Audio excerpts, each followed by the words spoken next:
Soon after a stranger arrives in a little village, a mysterious sickness starts spreading. A policeman drawn into the incident is forced to solve the mystery in order to save his young daughter.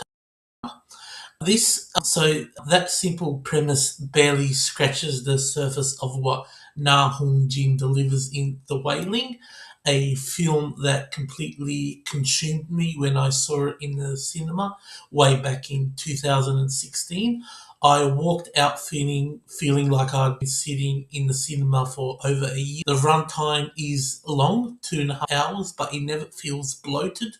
Every minute is packed with tension, atmosphere, and emotional weight tied to the story. Visually, The Wailing is breathtakingly beautifully filmed.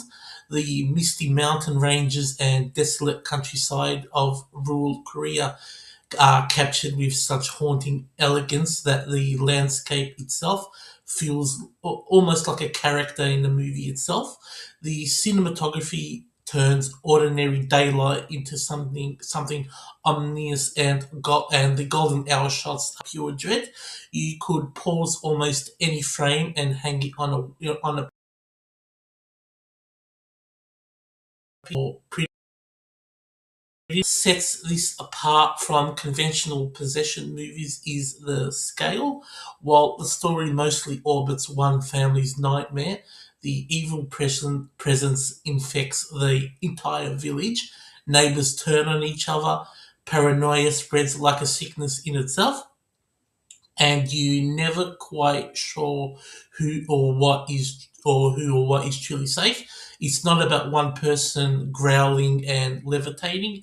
It's about an entire community slowly unraveling under something ancient and malevolent, a malevolent spirit. There's no cheap jump scares here. Instead, the film relies on a suffocating evil dread that seeps into every scene and refuses to let go. That slow burn unease is far more effective than any sudden loud noise. You generally get to know the main characters, the stubborn but loving policeman, his family, enigmatic Japanese stranger, the shaman, because the film invests real time in their relationships and flaws. When things go wrong, it hurts more because these feel like real people, not horror archetypes. The Wailing is easily one of my favorite Korean movies of all time. It masterfully blends folk horror, police drama, and family drama also, and supernatural mystery without ever feeling like it's juggling too many genres. It's ambitious, confident, and leaves you thinking about it for days afterwards. So I'm also generally excited that director Na Hong-jin has a new film coming out called Hope, starring Michael Fassbender, and it comes out later this year. If it captures even half the atmospheric power and emotional depth of The Wailing, it will be worth the wait. So I highly recommend this movie. Just make sure you got time afterwards, because the way the movie's filmed and the themes within the movie, it will stick with you long after the credits roll. So this, as I said previously, this is one of my favorite Korean movies. I just loved it so much. As I was watching it in the cinema, I was basically glued to the screen.